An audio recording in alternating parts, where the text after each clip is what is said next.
esperança viva,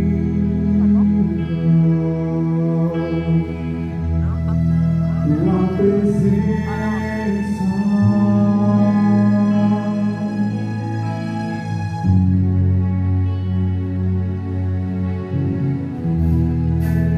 Eu provei e vi o mais doce amor que liberta o meu ser e a vergonha desfaz.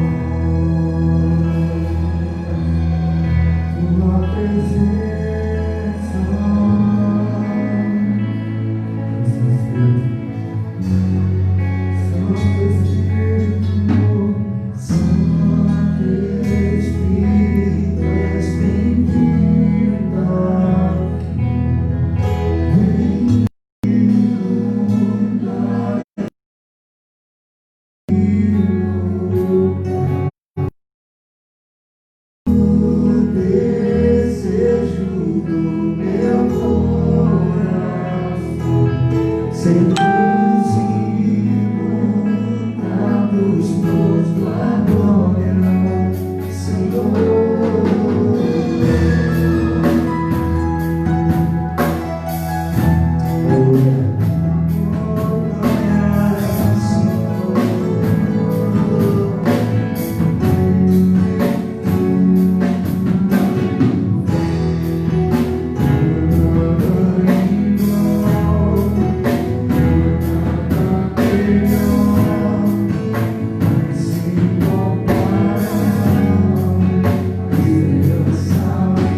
Vem inundar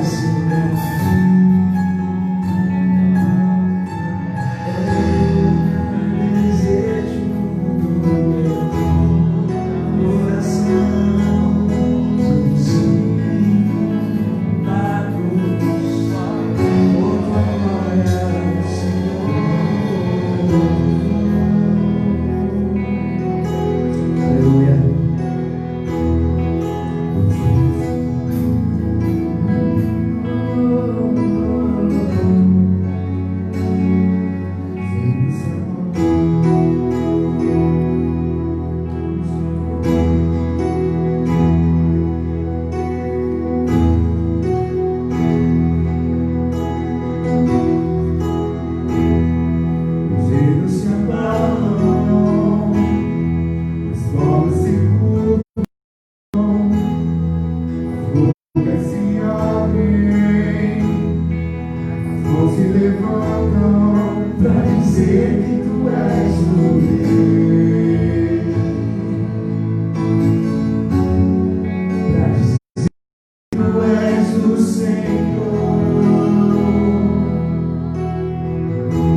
pra dizer que tu és o rei, dizer que tu és o rei, pra dizer que tu és o Senhor.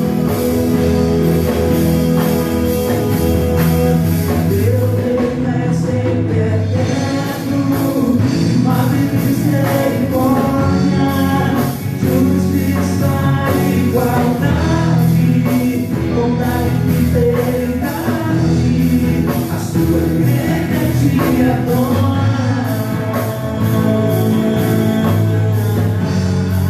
A sua igreja te adora. Seu reino é sempre eterno, amor e misericórdia, justiça e igualdade, bondade e fidelidade. A sua igreja te adora. Estamos aqui pra te adorar. A sua igreja te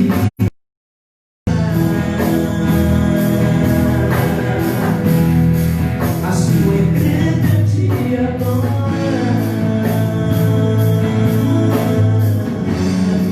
A sua igreja te adora.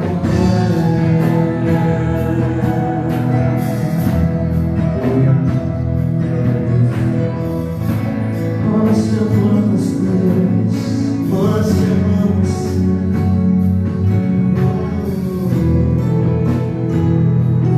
Quantos adoram o Senhor nessa noite? Quantos adoram? Nós te adoramos. Nós te adoramos, Jesus. Yeah. Amém?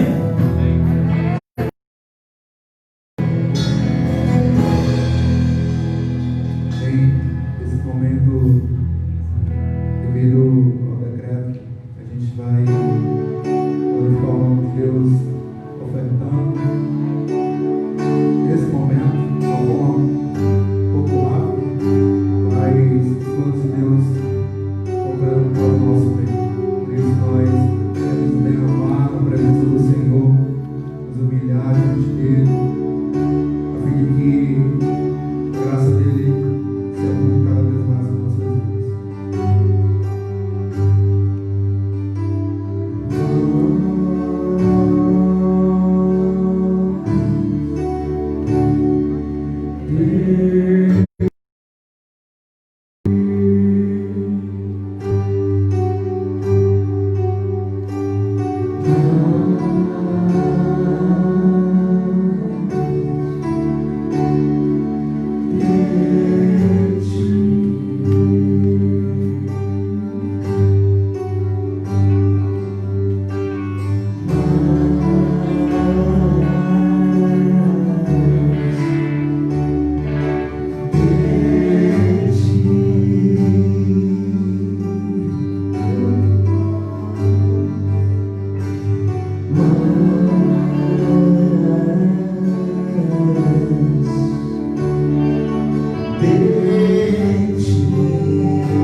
Deus.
sobre nós, derrama sobre nós a tua graça, cresça em nós.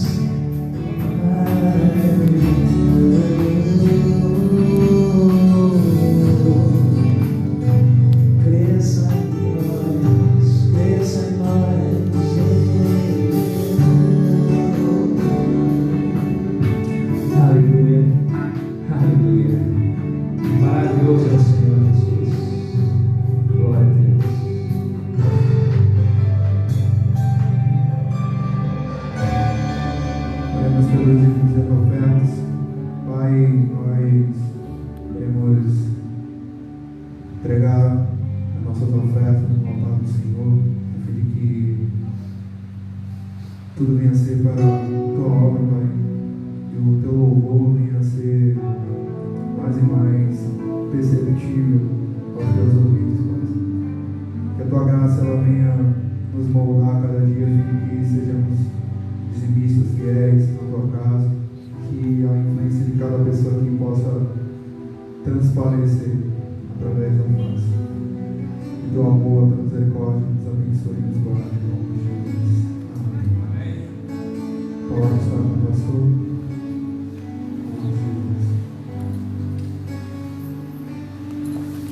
Quer não? Quer não?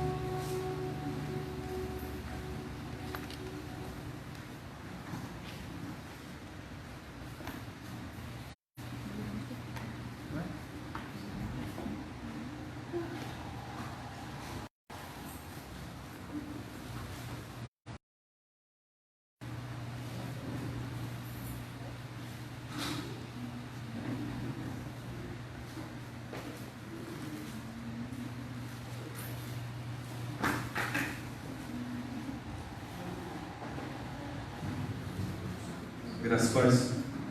Amém. Boa noite. Glória a Deus. Amém? Tudo bem? Glória a Deus. Deixa eu fazer uma pergunta. Vou dizer, aproveitar, né? Eu tenho aprendido a ser uma pessoa mais estruturada nesse tempo de pandemia, coisa que eu não sou. Então, por exemplo, eu tenho que chegar aqui, eu tenho que botar um cronômetro aqui, porque a gente tem que acabar um culto 8 horas. Não é que tem que acabar o culto, falou ali segundo o decreto do governo, mas tem, no sentido de que existem leis, a gente precisa se adequar a essas leis. Semana passada emitiu lá umas leis de que cultos religiosos durante a semana de segunda a sábado teria que ser até 8 horas, até as 20 horas. A gente vai tentar caminhar aí nesse sentido. Ok? Para quem está cantando, né? O bom é a gente poder ficar um pouco. Queridos, deixa eu fazer aqui algumas comunicações. Próximo domingo, né? A primeira comunicação é de que o nosso culto às quintas passou então para as 7 horas. Nós vamos estar iniciando os cultos às 7 horas. No próximo domingo nós teremos o aniversário da nossa MCM. São 62 anos. A irmã queria falar alguma coisa? Quer falar? Não precisa. Todos estão convidados, mas nem todos podem vir. Mas tem gente que tem preferência, tipo assim, as mulheres têm preferência. Tem falado do grupo. Ok. Mas assim, aqueles que estiverem no culto estarão. Os que não estiverem vão em casa poder participar do culto da MCM. Claro que sempre louvor, sempre está a igreja, pastor, família e mais obreiros também. Tem pessoas que obrigatoriamente têm que vir dessas coisas para fazer o culto. Dependemos primeiramente de Deus, né? Ok. E domingo também é nosso culto de colheita. Festa da colheita, não é? Acertei, é isso mesmo? Primícias, né? E aí é uma oportunidade da gente poder, além do culto que vai ser aniversário da MCM, 62 anos, a gente poder estar consagrando aqui os alimentos que vão ser distribuídos para que a igreja possa abençoar. Então separe, você que está aí na casa, né? Hoje nós esquecemos o tripé um pouco mais de baixo. E são coisas que acontecem. Deixa eu dar uma palavra primícias. Então traga um quilo de alimento, traga algo que você puder, e do melhor, amém? Glória a Deus. Traga o que você come, não é o melhor não, traga o que você come. Se você come o arroz, tio João, aqui vem o tio João, vem, né? Então, se você come o tio João, o arroz, tio João, então você vai trazer. Não chega lá, não, eu vou pegar o mais barato porque é para ir para a igreja. Faz isso não, que eu acho que Deus não gosta não. Tá bom? E sobre a questão algumas pessoas sempre comentam, pastor, o vídeo está assim, está assado, pouca luz. Não é fácil para a gente fazer isso de maneira amadora. A gente está engatinhando, precisa de alguns recursos, precisamos de iluminação. A gente sabe que foto, vídeo, depende de iluminação, depende de um bom aparelho às vezes, ou de uma outra situação. Então, um pouquinho de paciência, principalmente os irmãos que estão aí assistindo em suas casas. Tenha um pouco de paciência com relação às nossas transmissões. Vamos lá. Queridos, eu quero compartilhar com os irmãos nesta noite. Obrigado, com certeza melhorou lá para quem está assistindo, porque aí a luz ajuda. Eu quero compartilhar com os irmãos, aproveitar um pouco esse período que a gente está vivendo, passando. E eu creio que é um período que, além da pandemia que nós atravessamos, que é um problema físico, um problema real, que está lotando os leitos de hospitais, as UTIs, e muita morte, mas sobretudo muita coisa emocional acontecendo, muito sentimento ao redor disso, muitas pessoas preocupadas, né? Isso tem afetado a emoção de muitas pessoas, porque mudou a rotina. Hoje já se fala de um novo, como é que eu escuto a expressão que as pessoas falam? O novo normal, foi o que falou, né? O novo normal. Então a gente fala assim, quando é que vamos voltar ao normal? O antes da pandemia, me parece que nunca mais. E depois que acabar a pandemia? E quando é que vai acabar a pandemia? Quando chegar a vacina, né? Ok. Não vai voltar mais ao normal anterior. Será um novo normal. E precisamos nos adaptar a esse novo normal. Isso mexe com a gente, porque calhou, né? Aprove a Deus permitir que isso acontecesse conosco. Poderia ter acontecido lá em 1940. Talvez muitos aqui não teriam nascido, não eram nascidos nessa época. Talvez só a irmã Adelaide, né? 1940, 1930. Mas aconteceu hoje, 2020. Você está vivo aí no meio da vida e você faz parte dessa história. Assim como lá em 1918, se eu não me engano, houve a gripe espanhola, segundo a história, matou 50 milhões de pessoas. Imagina, irmãos. Então, isso vai, né, perdurar durante muito tempo. E isso tem afetado as nossas emoções, sentimentos, negócio de confinamento, ficar em casa, né? Tem gente já aí preocupada. E, irmãos, também, sobretudo, falar sobre as questões espirituais relacionadas a isso. Seria isso um sinal já da volta de Cristo? Como já houveram muitos outros sinais? Então eu tenho assim estudar um pouco mais e me deter com relação a um tema chamado escatologia. Dos últimos acontecimentos, das profecias bíblicas relacionadas aos últimos acontecimentos, que é a questão do milênio, a segunda volta de Jesus. Sabemos que ele já veio há 2.000 anos atrás, ele morreu. A igreja hoje aguarda a volta, o retorno dele, não mais como ele veio na primeira vez, nasceu como um ser humano, né? Deus. João fala que o verbo se fez carne, ele não é. Agora voltará segundo a Bíblia, né, em sua glória, em seu esplendor, não mais como um advogado para advogar a nossa causa como pecadores, mas como um juiz para julgar a todos. E nós precisamos entender um pouquinho isso. Agora, a minha preocupação e talvez a minha dificuldade também é porque esse é um assunto muito confuso. e não é fácil, e tem muitos desmembramentos, e tem muitos entendimentos e divisões. Só que ele é um assunto muito importante, porque ele está, inclusive, nas letras dos cânticos que nós cantamos. Boa parte dos cânticos que nós cantamos tem alguma relação com esse tipo de palavra, né? Quando a gente fala sobre que somos vencedores, e de fato a Bíblia diz que nós somos vencedores. Quando a Bíblia fala que nós somos vitoriosos, muitos cânticos que fazem referência à nossa luta espiritual, nossa guerra espiritual e outras coisas, de alguma maneira isso está envolvendo uma coisa da escatologia, que fala sobre a nossa visão, né, dessa coisa de que Cristo está voltando ou está se preparando para voltar e tudo isso. E eu queria, na semana passada, na quinta-feira passada, eu falei, aqueles que estavam aqui puderam ouvir um pouco, eu falei no texto lá de 2 Pedro, na carta do apóstolo Pedro, 2 Pedro 3, hoje eu não vou falar sobre 2 Pedro 3, mas na semana passada eu 3 que fala sobre a volta de Cristo, a segunda volta de Cristo, que ele está voltando. E já estou me preparando de alguma maneira para poder fazer essa abordagem sobre escatologia. É claro que a igreja, ela precisa ter um ensinamento teológico sobre isso, doutrinário sobre isso, e de maneira até mais assim, como numa escola mesmo, como num seminário. Então, em primeiro lugar, fica a questão de que nós precisamos estudar isso, principalmente na nossa escola bíblica dominical, que ainda não estamos estudando, não voltamos para a escola bíblica.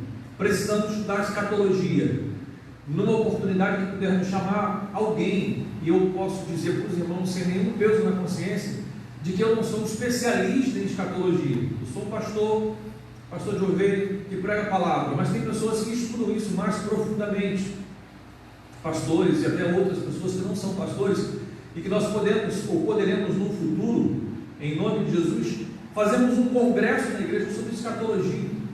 E aí alguém que possa trazer uma palavra até mais aprofundada sobre o tema escatologia.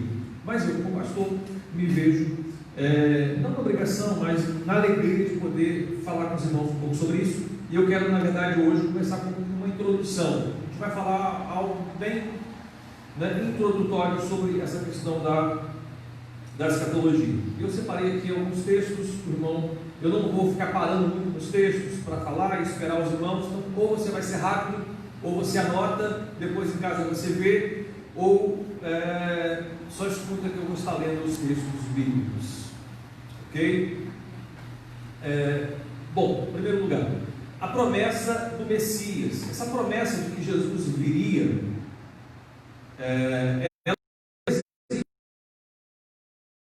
lá em Gênesis, quando o homem come do fruto da árvore, o homem e a mulher comeram do fruto da árvore, e ali Deus chama a mulher, chama o homem, chama a serpente, que era Satanás na verdade, que estava ali, e aí faz ali, né, designa para eles, a mulher terá, né, dores de parto, o homem sofrerá com relação à questão da terra e do suor do rosto, e a serpente, Deus fala, do ventre da mulher surgirá aquele que vai esmagar-lhe a cabeça, né?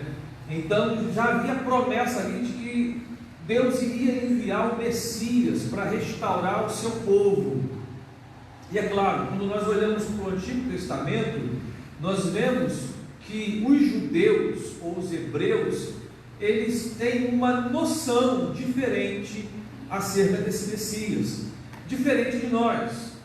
Nós cremos, a igreja evangélica crê que Jesus é o Messias, Jesus Cristo, que nasceu lá em Belém da Judéia, viveu, morreu, ressuscitou e foi aos céus. O Espírito Santo veio, e hoje nós aguardamos a volta desse mesmo Cristo que um dia subiu, o veremos descer. Se nossa geração não o ver descer, a próxima geração o verá. Mas a promessa bíblica diz que Jesus está voltando. Não compete a nós ficar marcando data ou dias, mas compete a nós estarmos preparados. A função da igreja não é ficar, será que vai voltar agora depois da pandemia?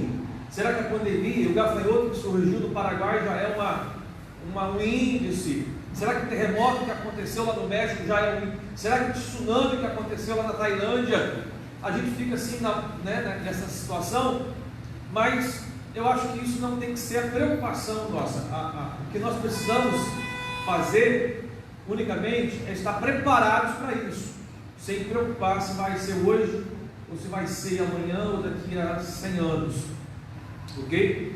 E se você perguntasse para qualquer um judeu familiarizado com o Antigo Testamento, o que caracteriza a vida do Messias, ele provavelmente iria responder para um judeu.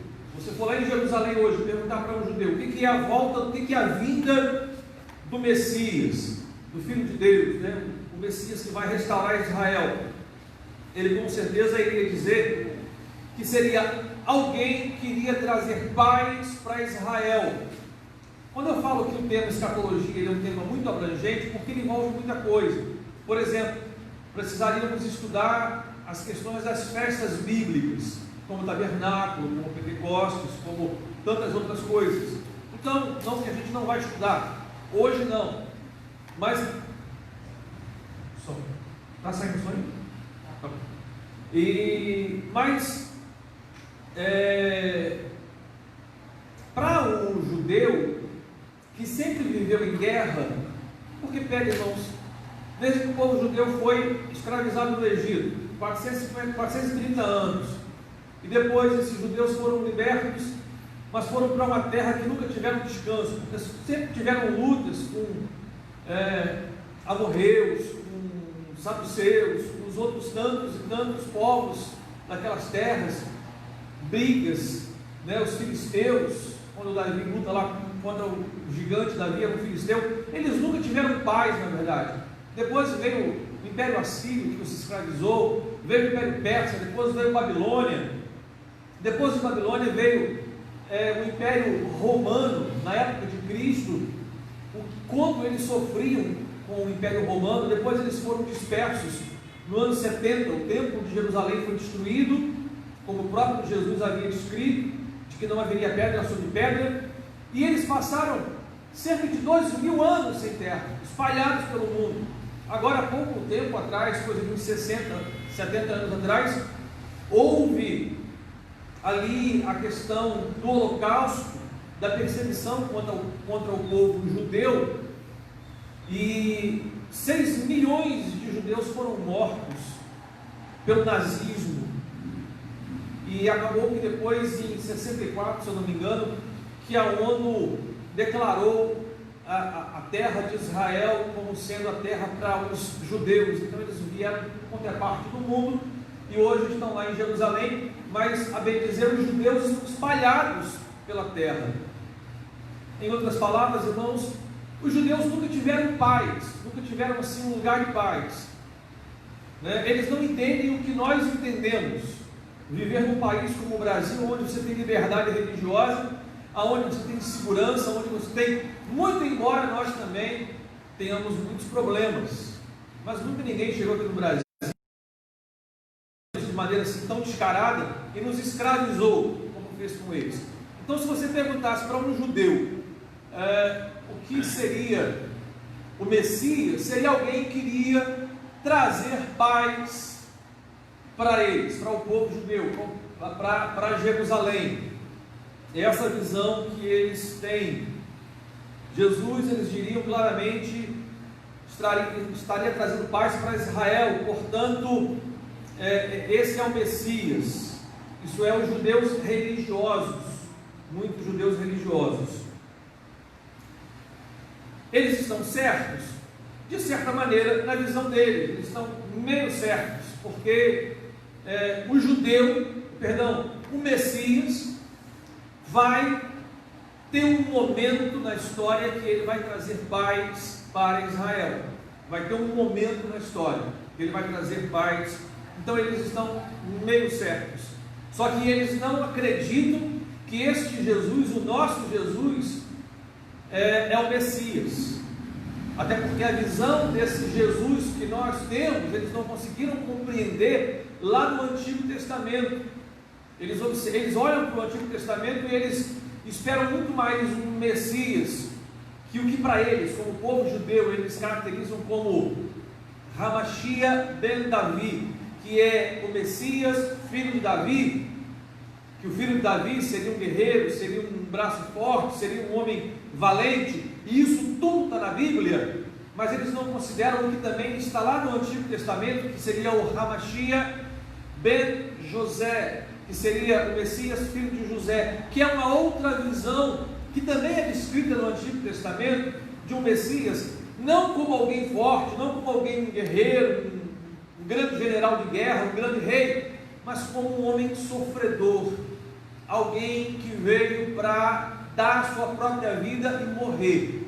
Então eles não conseguem compreender como o Messias que eles estavam aguardando durante tantos anos, centenas de anos, chegou e simplesmente se rendeu, se entregou e caminhou até a cruz para ser morto. Então eles olham para essa figura de Jesus, o Messias, não, esse não é o Messias que a gente quer. A gente quer um Messias que possa segurar uma espada e dizer: Israel é livre e nós temos a nossa terra. Porque se você for em Israel hoje, é como um barril de pólvora, né? Você tem tanto os judeus como os palestinos que andam naquele mesmo lugar.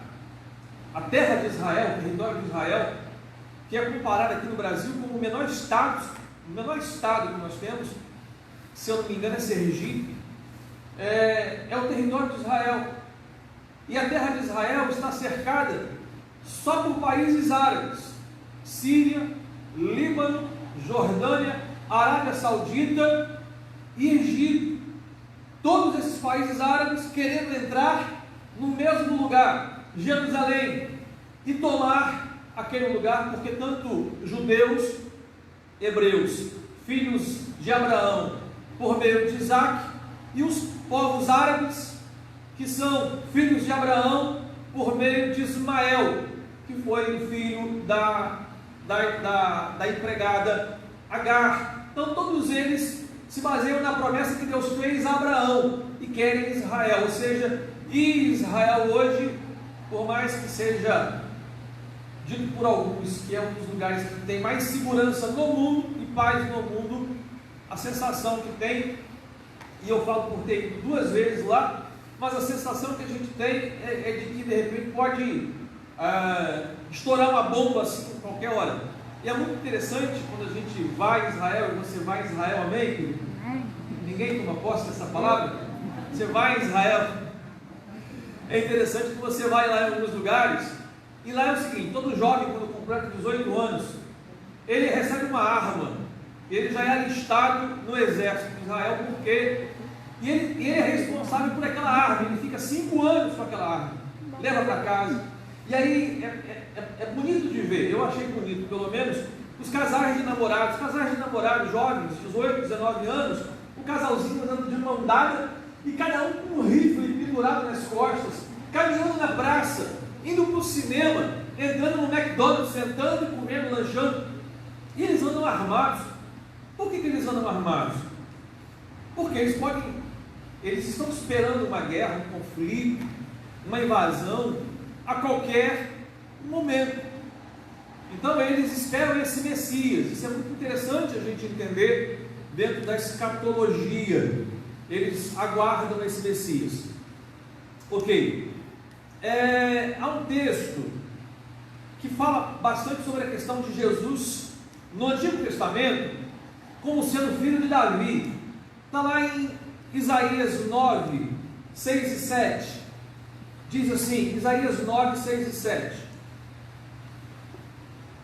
porque um menino, um filho se nos deu, o governo está sobre os seus ombros, e o seu nome será maravilhoso, conselheiro, Deus forte, Pai da eternidade, príncipe da paz, para que se aumente o seu governo e venha paz sem fim sobre o trono de Davi e sobre o seu reino, para estabelecer e o firmar mediante o juízo e a justiça, desde agora e para sempre. O zelo do Senhor dos Exércitos fará isso. Bom, aqui algumas coisas interessantes a notar.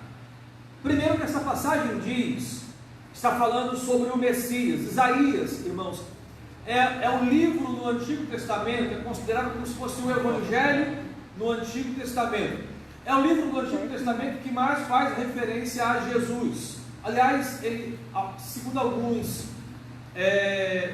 comentaristas, Isaías faz mais comentários sobre Jesus do que os próprios evangelhos e traz mais revelação sobre Jesus, quem é Jesus, porque quando nós pensamos em Jesus, irmãos, nós não podemos nos firmar somente no Jesus revelado no evangelho, que é o Jesus histórico, que nasceu na manjedoura, viveu 33 anos, morreu. Jesus vai muito mais do que isso.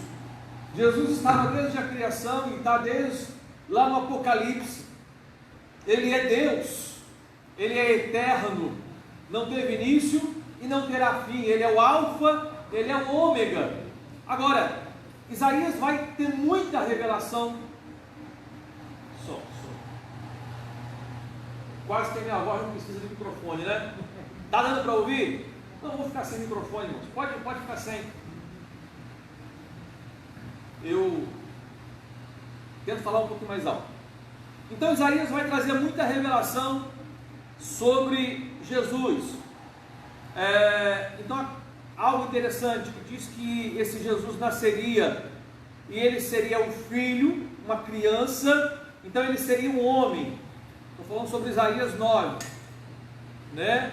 Porque um menino nos nasceu e um filho se nos deu. É uma profecia sobre Jesus. Nós entendemos dessa maneira. E aí logo segue, o governo estará sobre os seus ombros, o seu nome será maravilhoso, conselheiro, né? Mas aqui está dizendo que esse Messias seria um homem, alguém humano, não seria um herói da Marvel, ou da DC, né? ou um Superman, seria um homem, né? Alguém como eu e como você, um menino que nasceria de uma mulher. Mas também essa criança recebeu alguns nomes, como o governo está nos ombros, será maravilhoso, conselheiro, Deus forte, ou seja, ele seria tanto homem como seria Deus. Isso para nós é muito claro, de que é o Jesus que nós cremos, é o Jesus que nós entendemos, que a Bíblia fala que os evangelhos de Mateus, Marcos, Lucas e João, Paulo nas suas cartas, é revelado em Apocalipse, e todo o Antigo Testamento também de alguma maneira fala desse Jesus que nasceu como homem, mas que também é Deus, e é o Jesus que nós cremos, de que ele é 100% homem, mas também é 100% Deus. E aí, seguindo, Isaías 11, de 1 a 10, vai dizer assim, eu vou ler na minha versão, Isaías 11, de 1 a 10, mas eu não vou ler todo o texto, só alguns versículos.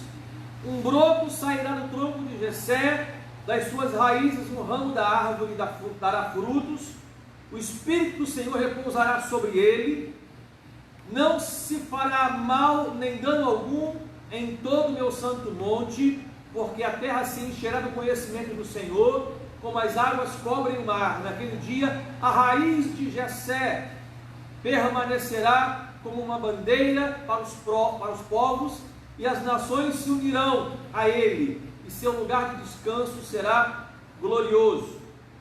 Jessé foi quem? Pai de Davi. Mais uma vez aqui, Isaías fazendo referência, e está falando sobre o Messias esperado, é uma profecia, é uma promessa sobre a vinda do Messias, e está falando que esse Messias seria da linhagem de Davi, que veio de Jessé, que foi pai de Davi. Ok, agora irmãos, um outro exemplo também no Antigo Testamento, que fala sobre, não só sobre esse Jesus que veio da linhagem de Davi, como Deus forte, príncipe da paz, né? Alguém poderoso, alguém que vai colocar os inimigos, né, debaixo dos seus pés, e alguém que vai lutar, e alguém que vai guerrear, e alguém que vai vencer, mas também no Velho Testamento fala sobre Jesus vindo de uma outra fonte.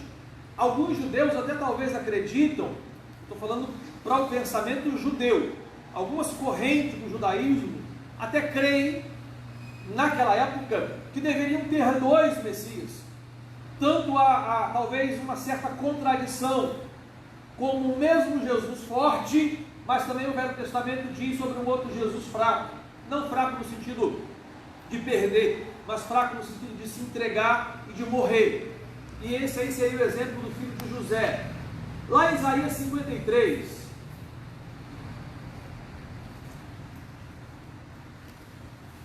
vamos lá, Isaías 53, que é um texto que acredito que muitos conhecem. Diz: quem creu em nossa pregação e a quem foi revelado o braço do Senhor? Porque foi subindo como renovo perante ele, como a raiz de uma terra seca, não tinha aparência nem formosura. Olhamos, mas nenhuma beleza havia que nos agradasse. Era desprezado, mas rejeitado entre os homens, homem de dores, e que sabe o que é padecer. E como um de quem os homens escondem o rosto, era desprezado, e dele não fizemos caso. Certamente ele tomou sobre si as nossas enfermidades, e as nossas dores levou sobre si, e nós o reputávamos por aflito, ferido de Deus e oprimido. Mas ele foi transpassado pelas nossas transgressões e moído pelas nossas iniquidades. O castigo que nos traz a paz estava sobre ele, e pelas suas pisaduras fomos sarados. Essa passagem de Isaías é uma passagem também profética, que fala sobre a vinda do Messias.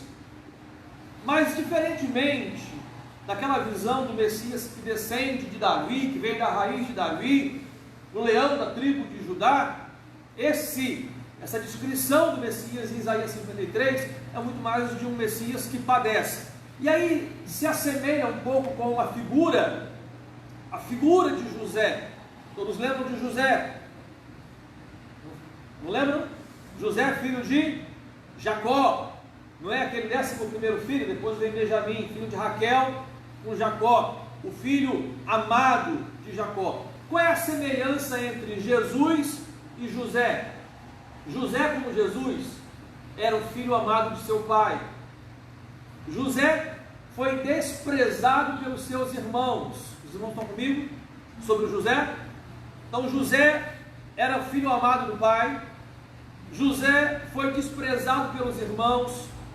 José foi traído por moedas de pratas, igual a Jesus, pelos seus próprios irmãos, que o tomaram, o traíram e o venderam José.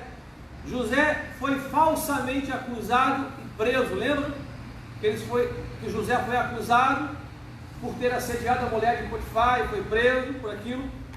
José foi preso com 2 criminosos. Dos 2 criminosos, um morreu e o outro viveu. Lembra? Da mesma maneira, Jesus foi preso no centro, no meio, entre 2 criminosos. Um viveu e outro morreu. Estou falando sobre algumas semelhanças da figura do Antigo Testamento de José, alguém que sofreu, sentiu dores, e de Jesus. José, ele foi exaltado à direita de Faraó, a autoridade maior, assim como Jesus foi exaltado à direita do Pai. Só uma semelhança: José tomou uma noiva gentia. Lembram? José não se casou com uma judia, né? Se casou com uma mulher gentia lá do povo judeu, do povo egípcio. Jesus se casou com uma gentia. Quem são os gentios? Somos nós, a igreja, povo de Israel, antiga aliança. Mais tarde, durante 7 anos de dura fome, os irmãos de José foram forçados a ir até ele. Naquele período de fome, 7 anos de fome, os irmãos de José, antiga aliança lá, vamos pensar em termos de antiga aliança, os irmãos de José, filhos de Jacó, das tribos de Israel, foram forçados a ir até José, até ele. No futuro, lá no futuro, irmãos, daqui para frente, lá no futuro, dentro da escatologia, dos acontecimentos que virão, o povo de Israel será chamado a estar com Jesus. E segundo o livro de Jeremias, num período de 7 anos, que nós conhecemos como tribulação. Aí entra um pouco na questão da escatologia. Para alguns que creem nessa escatologia como sendo a tribulação ainda por vir, tem uma linha da escatologia que acredita que a tribulação já está acontecendo hoje, né? Essa pandemia já seria uma tribulação, as dores, fomes, terremotos, pragas já seria uma tribulação. Está difícil, não está, irmãos? Agora imagina se a tribulação ainda chegar. Isso que a gente está vivendo hoje é refresco, né? Mas, analisando aí, eu não vou entrar agora nesses detalhes sobre a questão do pré-milenismo, o amilenismo, se estamos vivendo hoje a tribulação ou se a tribulação virá, mas fazendo uma comparação aqui sobre a questão de José. Então, o povo de Israel no futuro será chamado para estar com Jesus nesses 7 anos de tribulação. Eles serão levados a um lugar, a Bíblia chama do Vale de Megiddo, onde eles reconhecerão Jesus, esse Jesus que nós cremos como sendo o Messias, Filho de Deus, coisa que eles hoje não acreditam. E a Bíblia chama isso como sendo o dia da angústia de Jacó, está lá em Jeremias. Ok, irmãos? E agora, já falamos um pouquinho sobre a questão da visão de Jesus como sendo da raiz de Davi, já falamos sobre Jesus como sendo dessa semelhança com José, como o judeu se pronuncia e fala, como sendo Machia ben José, o Messias, filho de José. Agora, como que os discípulos de Jesus esperavam o Messias? Lá em Mateus 16, eu não vou ler o texto, Jesus está explicando para os discípulos, Mateus 16, Jesus está explicando para os discípulos que ele deveria entrar em Jerusalém, num pequeno burro, num jumento, e ele deveria padecer, ele deveria morrer, E quando Pedro, que era discípulo de Jesus, escuta isso, Pedro começou a repreender Jesus. Não, o senhor não vai morrer, o senhor não vai, não vai padecer. E aí o que Jesus faz? Jesus repreende Pedro: para trás, Satanás, está em você, não é de Deus. Porque na verdade Jesus já sabia o plano completo, sabia que ele tinha que padecer e morrer. Agora, irmãos, quem é que Pedro estava esperando como Messias? Esse Messias muito mais da linhagem de Davi, um grande homem de guerra, queria empunhar uma espada e queria trazer paz para Jerusalém, para Israel? Ou este Messias, muito mais aparentado com José, homem experimentado em dores, que leva o castigo sobre ele, que leva a culpa, leva a punição? Quem é que Pedro estava esperando? Muito mais esse Jesus da linha de Davi, da linhagem de Davi, que era o leão da tribo de Judá. João Batista é um pouco parecido, muito embora Jesus, quando foi se batizar, lá em Mateus capítulo 3, Jesus entra nas águas e o que João Batista diz? Este é o Cordeiro de Deus, que tira o pecado do mundo. Ali João tinha entendido, João Batista, o profeta, João tinha entendido que Jesus era o Cordeiro, ou seja, a imagem de alguém que se entrega, a imagem de alguém que padece e que morre, como o Cordeiro que haveria de se sacrificar. Mas houve um momento na vida de João que ele teve dúvida, quando ele foi preso, e ele começou a escutar muitas coisas sobre Jesus. Porque, irmãos, o plano de Deus é muito maior do que o nosso, e os planos do próprio Jesus estavam muito além, até mesmo do entendimento dos discípulos, que caminharam com Jesus 3 anos, e nem assim conseguiram entender completamente tudo. Aí o próprio João Batista, que eu creio que teve revelações, e teve muita intimidade com Deus para ter um discernimento, mas chega uma hora que João Batista tem dúvida, e pede para os discípulos dele, de João, perguntar: vai lá e pergunte para este Jesus, se é Ele mesmo aquele que estávamos esperando, ou se nós deveremos aguardar por um outro. Ou seja, naquele momento, o próprio João teve dúvida sobre quem era Jesus.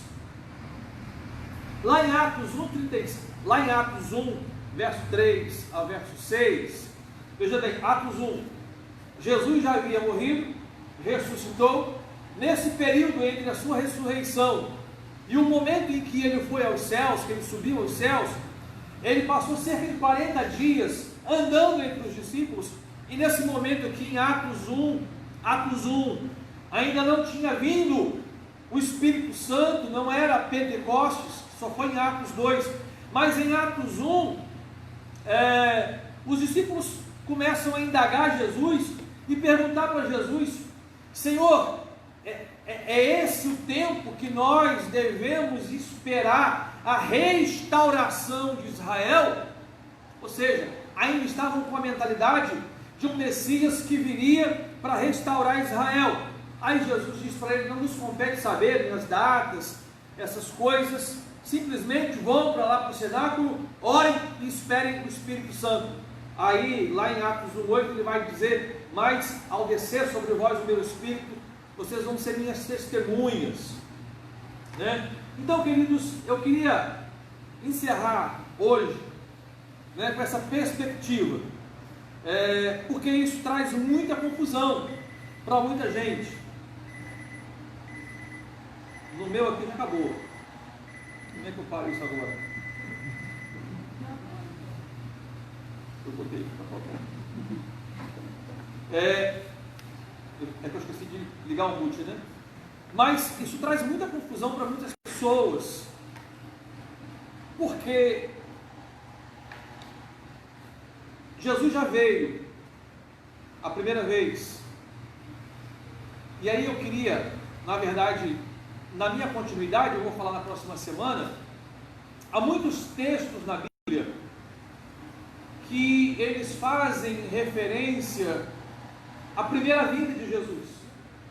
E há outros textos na Bíblia, inclusive esses que nós lemos em Isaías, há outros textos lá em Zacarias também, que eu quero ler com os irmãos, que fazem referência à segunda vinda de Jesus, né? Nós sabemos que a primeira vinda de Jesus, ele veio como cordeiro, mas a segunda vinda, ele não virá como cordeiro, ele não virá para padecer, mas ele virá como um justo juiz, como alguém que realmente já venceu, não como alguém que ainda iria militar e lutar. Por exemplo, Isaías 6, dentro do próprio versículo, do próprio texto, há tanto a referência da primeira como da segunda vinda de Jesus. E nós precisamos descobrir, na verdade, identificar na Bíblia, no Antigo Testamento, eu queria trabalhar tanto com o Antigo Testamento quanto com o Novo Testamento, precisamos identificar sobre este Jesus que veio como cordeiro, veio da primeira vez, e o Jesus que virá como rei, como Senhor, com domínio em suas mãos, e que virá para implantar o reino, ou o milênio, ou o anticristo que será denunciado, e tantas coisas que vão acontecer com relação à questão da escatologia. Mas se nós não tivermos essa base, né, de que Jesus ele tem tanto essa imagem como quem vem da raiz de Davi, como essa imagem também como quem vem de uma linhagem de José. Não estou falando linhagem física, mas essa identificação. Um homem valente que põe paz em Israel, mas também alguém que dá a sua própria vida e morre, inclusive por Israel. Só que Israel não consegue entender este Messias, que nós o entendemos como alguém que é um cordeiro, que deu a sua vida por todos nós. A gente vai orar e vamos tentar aí caminhar, né? É um assunto difícil. Na verdade, o que eu falei aqui não traz nenhum tipo de polêmica, é exposição bíblica, mas é claro, se nós começarmos a entrar em alguns detalhes sobre escatologia, sobre posicionamentos, talvez possa aflorar aí algumas posições, principalmente na igreja, que eu sei que tem muitos irmãos estudiosos, muitos irmãos que gostam de estudar a Bíblia, e graças a Deus por isso.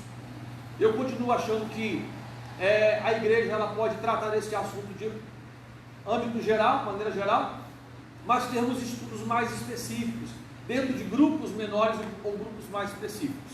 Amém, queridos? Vamos orar? Pai amado, Pai bendito, queremos te louvar, te bendizer, por mais uma vez estarmos aqui na tua casa, estudando a tua palavra, e podendo, ó Deus, conhecer um pouco mais da tua vontade, que é boa, perfeita e agradável. Eu quero, ó Deus, pedir neste momento por cada um dos teus filhos e filhas que estão aqui, também aqueles que estão em suas casas. Tu sabes e conheces, Senhor, as nossas necessidades físicas, necessidades relacionadas à alma, emocionais ou necessidades espirituais. E, ó Deus, pedimos e clamamos ao Senhor, que é tanto um Deus que se entregou e morreu por nós, no nosso lugar, como expiação e como substituição pelos nossos pecados, e por conta disso nos garantiu vitória, mas também um Deus que virá ainda nesta terra e colocará sobre todos os homens o seu juízo, e como a tua palavra diz, que todo joelho se dobrará e toda língua confessará que Jesus é o Senhor. Nós oramos, Pai, e te pedimos e queremos entrar em sintonia com esta palavra e cantar e viver, ó Deus, aquilo que a tua palavra já de antemão nos oferece como verdade, como revelação. Revela, Senhor, ao coração, ao espírito de cada um dos teus filhos esta verdade. Que o teu amor, ó Deus, possa estar sobre nós, hoje e sempre. Amém e amém. Que Deus te abençoe, meu irmão, minha irmã, em nome de Jesus. Vai na paz.